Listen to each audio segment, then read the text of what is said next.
So a lot of you guys have seemed to enjoy my series where I look at various online communities and how they're infiltrated with, I guess, neo-Nazis and Nazi apologists. One of my more popular ones was looking at Reddit communities, especially World War II fan communities, which consistently made a lot of apologetic arguments for things like the German military, saying they weren't complicit in the atrocities of World War II. Now, in the original video, I did a whole segment on Rommel, and it kind of added another 15 minutes to the video. So I thought I'd cut it from the original video and then make my own one on Rommel specifically. So I've been trawling through various online Reddit communities and finding the worst arguments I've seen for people promoting Rommel as some sort of good guy. So what this video is going to do is we're going to outline where this myth about Rommel came from. We're going to give a brief summary of his career, mainly focusing on the atrocities because that's what's important here, because they're promoting him as some sort of apolitical, honourable general. And then maybe we'll tie it all back and talk about why it's particularly concerning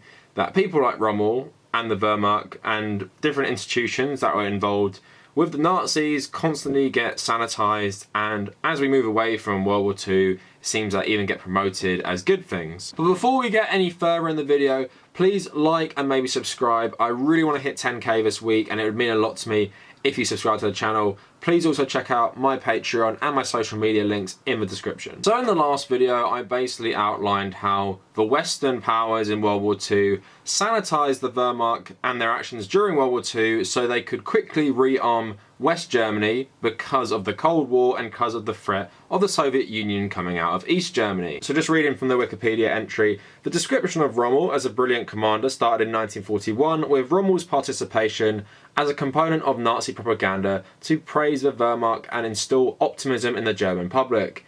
It was picked up and disseminated in the West by the British wartime press as the Allies sought to explain their continued inability to defeat the Axis forces in North Africa. The genius of Rommel was used by dissenters to protest against the social inequality within the British Army and by leaders like Churchill to reduce class tensions. Following the war, the Western Allies, and particularly the British, depicted Rommel as the good German and our friend Rommel, adhering closely to the tenets of the myth of the clean Wehrmacht. His reputation for conducting a clean war was used in the interests of West German rearmament during the Cold War and the reconciliation between former enemies, the United Kingdom and United States on one side, and the new Federal Republic of Germany on the other.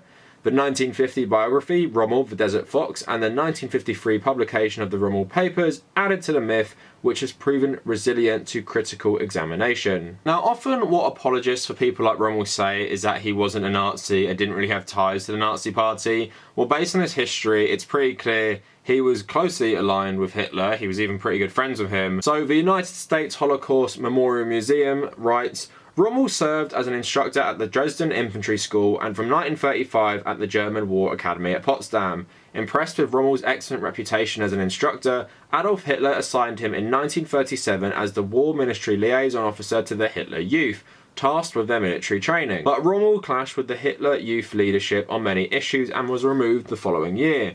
In October 1938, Hitler requested that Rommel command Hitler's personal escort battalion, which accompanied the Führer whenever he travelled outside Germany. In 1939, then Major General Rommel continued to command Hitler's escort battalion throughout the invasion of Poland. This was an important post, for Hitler took a very personal interest in the campaign, often travelling close to the front during the campaign. In 1940, Rommel commanded the 7th Panzer Division during the invasion of France, where he demonstrated skill in the new tactic of blitzkrieg. At the same time, he demonstrated a tendency towards self-promotion and a lack of logistical expertise. In Rommel's case, his relationship with the Nazi Party perhaps began in 1937 when he was appointed the liaison to the Hitler Youth. Through this position, he came into close contact with many important Nazis. Rommel caught the attention of Hitler, who did much to support Rommel's career. Hitler's choice of Rommel as the commander of his personal bodyguards in 1937 and his quick rise in rank demonstrated Hitler's confidence in him. Rommel too liked Hitler and appreciated the preferential treatment. He noted that Hitler is extraordinarily friendly to me. So it's pretty clear Rommel had a very close relationship with Hitler. You know, he's commanding his bodyguards, and when he was doing that during the invasion of Poland, I do kind of find it hard to believe that Rommel didn't know Hitler and the Nazi Party's plans for Poland, including the Slavs, and most importantly, the Jews. Because of course, Poland is where some of the most notorious concentration camps were set up. But Rommel himself was complicit in massacres against Jews in the North African campaign, so even more problematic was his relationship to the proposed Einsatzgruppen Egypt. This unit was tasked with murdering the sizable Jewish populations of North Africa and the British Mandate of Palestine, and was attached directly to Rommel's Africa Corps. Its commander, Walter Ralph, had helped design the gas van.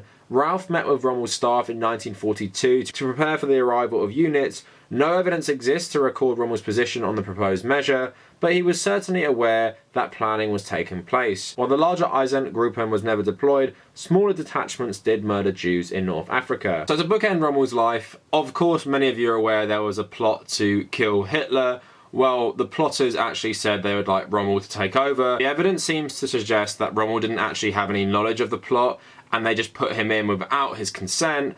But then he had the choice from Hitler and the Nazis: either you will have a public execution and you'll be branded a traitor, or you can commit suicide and you can have your legacy still intact and you'll get a state funeral. So Rommel committed suicide. Now that was really brief, but you can read lots about Rommel's complicity in war crimes in places like North Africa, but also using Jews as forced labour. And he was also complicit in massacres of Jews in Libya and Egypt. And just to finish this history segment on Rommel, in Goebbels' diary, he wrote that Rommel is not only politically close to National Socialism, he is a National Socialist. So we've outlined the myth, we've outlined Rommel's record, including his war crimes. What do people on Reddit seem to think of Rommel? Now it seems like a lot of people have been susceptible to the myth about Rommel, but then a lot of them seem to have also studied him and really respect him. So here's another commenter who has a deleted profile. Yep, if Germany was led by, say, Rommel instead of Hitler, we could feasibly be living in a world in which Germany was the preeminent superpower. Take Poland and much of Europe, consolidate for 20 years or so, and consider whether to launch into the second phase of expansion. Also, supply your armies and stop getting rid of your best generals. Also, because Rommel was seemingly a decent guy, have millions of Jews able to fight and work for you, maybe, I don't know, allies. Yeah, so in this post, he's saying that Rommel would have been great for Germany, would have probably won the war, and he wouldn't have carried out any of his policies against the Jews. Like I pointed out in my other video, anti-Semitism was extremely common in Europe, especially after the Bolshevik Revolution in Russia. Most people believed that the Jews controlled all communist movements in the world and the Jews controlled Russia. The Nazis constantly talked about Jewish Bolshevism and there really was no distinction between the pair. So although we don't know Rommel's personal beliefs that well, I find it hard to believe that he wasn't at least sympathetic to these arguments, and like I've outlined, he was complicit in massacres of Jews. And whether or not he was the most fanatical Nazi doesn't really matter when you're complicit in this stuff. On another subreddit, Old School Cool, Erwin Rommel, the German general who would later be involved in the plot to kill Hitler in 1944, not accurate in the description. Then someone with another deleted profile says, it takes a lot to earn the respect of your enemies, and Rommel did just that. It would have been very interesting to see what part he would play in a post-war Germany had he survived. Well, again, people speculating on what Rommel would be like if he survived. Well, it's probably lucky for Rommel that his image was so rehabilitated by the Western powers that he is now remembered in a very, very positive way by many, many people, despite being complicit in the Nazis' invasion of many countries, and of course things like the Holocaust and various war crimes. So another one on history memes. When you run out of anti-tank ammunition, so you just use the anti-air guns against enemy tanks. So someone comments, he wasn't a Nazi really. At the very start, somewhat yes, but the only reason he followed Hitler was because he was a very well-trained soldier. He followed orders until it was too late for him. He wasn't keen on the Nazi thing, but back then the Germans fought like that. Just look at the German history, honour and respect is everything in Germany. People accurately point out that Rommel, in a sort of battle scenario, was a good tactician, but he wasn't some like insanely great figure, and like I've outlined, he was complicit in Nazi war crimes, particularly against Jews. So let's not pretend him and the rest of the German military just went along with the Nazis, and they didn't really want to, they just trained to follow orders. Because if the German military was so against the Nazis, why didn't they just get rid of them? So here's another one, World War II pics. Erwin Rommel, a few days before his suicide by cyanide poisoning, October 1944. A comment with 97 upvotes. One of my favourite generals and persons from history. That's very concerning. He's one of your favourite people from history. A devout and highly decorated soldier to Germany, refused to execute POWs or allow his son to join the SS. Respected by both the British and Americans, he gradually came to realise Hitler's delusions, No one knows for sure how or if he was involved in the July 20th plot, but he did the honourable thing. He would have been put on trial and executed, his family jailed or worse. He specifically requested a non-political funeral in the typical Nazi style. His casket and procession was draped with the swastika flag. So some of those things are true, and Rommel didn't necessarily think Hitler was a good leader, especially towards the end of the war. But let's not pretend having some, I guess, honourable qualities makes you a good person or makes you worthy of being someone's favourite people in history. If you carry out the orders of the Nazis, you're responsible for Hitler's protection when the invasion of Poland is going on. And of course, you carry out his orders, and you also help facilitate all these policies against Jews. I don't understand how this guy is one of your favourite people. This one is probably my favourite because of how passionate this guy is about Rommel, but how wrong he is. So, colorised history. On this day in 1944, more than 1,000 British bombers dropped 5,000 tons of bombs on German gun batteries placed at the Normandy assault area in preparation for D-Day. So Gamma Knight Gaming writes, Rommel was a frickin' boss. He was a really good general, and he wasn't a hardcore Nazi either. He was actually accused of helping in the plot to kill Hitler. Sadly, he was given the option of suicidal execution and killed himself by swallowing cyanide. He was a merciful general too. He was once riding around the North African Sahara when he came upon an Allied airfield hospital low on supplies. He ordered the medical supplies to be delivered to the hospital and drove off, probably to do more awesome things.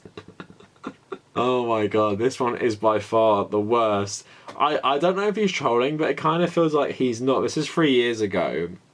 But again, how crazy do you have to be? And yes, if Rommel did that thing, it's not uncommon for Germans, even Nazi Germans, and the British and English to treat each other with a degree of civility. Of course, even Hitler liked the English people and didn't want to invade England unless he had to. But in my last video, I also pointed out when people were saying about the Germans burying a British soldier they found, they wouldn't extend this courtesy to Jews, and they wouldn't extend this courtesy to Soviets or Slavs. So like I was talking about in the previous post, doing some good things when you're a totally bad person who's helping with an evil regime and doing what they want you to do and you're complicit in loads of their awful policies doesn't make you a frickin' boss. So I could literally sit here all day and read Rommel apologetics, but I think Rommel is the face of a larger movement on World War II fan communities and just people with, I guess, a vague interest in World War II history. He's the face of what people like to see as an honourable German who was just, I guess,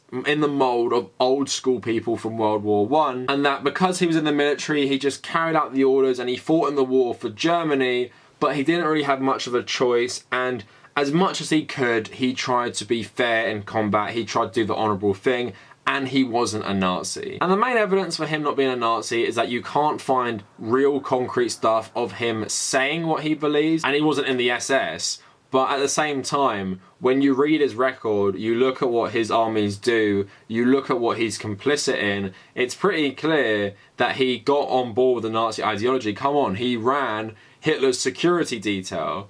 Do you think a guy like that hates Hitler? Do you think a guy like that hates Nazi Germany? And even though history is written by the victor is not actually an accurate saying, it's funny that Rommel's history has been written by the victors because they needed a face for Germany to make the British people and the Americans get on board with rearming a country they'd had 2 massive wars against. And Rommel was a perfect vessel for this propaganda because, one, he was already prominent in propaganda as the British tried to explain why they kept losing in North Africa, and 2, he was dead. So he couldn't come out and say what he really believed, he could just be held up as this figure, and him being named in the plot to kill Hitler just adds a nice wrinkle to that, because then you can say, look, Rommel was actually trying to stop the Nazi madness. And it's sad to see this propaganda has lived on until 2020, where people keep talking about how much he's a frickin' boss, how much they love him, and he's one of their favourite people throughout history, because people kind of see him as an apolitical figure who just fought wars and didn't have any political views about the situation in Germany. Of course, they conveniently leave out his complicity in things like massacres of Jews in North Africa and of course just general war crimes. And like in my last video, I want to reiterate why this is so concerning to me. It's just that as we go further and further away from World War II, we have less people who are actually alive during the conflict or even fought in the conflict to set the record straight, to tell us what it was really like. And then what happens, which happens with a lot of history, is that it becomes so politicized that the dominant view is often the one that gets promoted the most. So with Rommel, it's obviously a leftover of the Cold War, but again, it's annoying that with all this information we have access to now, we can't just say like, yeah, that was obviously Western propaganda that promoted Rommel as something that he wasn't, rather than people eating it up and then spreading it on these online World War II fan communities. Anyway, let me know what you guys think in the comments. Please like the video, maybe subscribe to the channel. We're almost on 10k and I'm just so excited to hit that milestone. Please check me out on social media at The Tabernacle, mainly on Twitter, but also Facebook and Instagram. Reddit is also a big one for me, so r/The Tabernacle for my subreddit, u/TommyCahill1995 for my personal Reddit. Please check out my Patreon in the description, and thanks to all my patrons. Also check out my WordPress and Medium. If you made it this far, thank you for watching.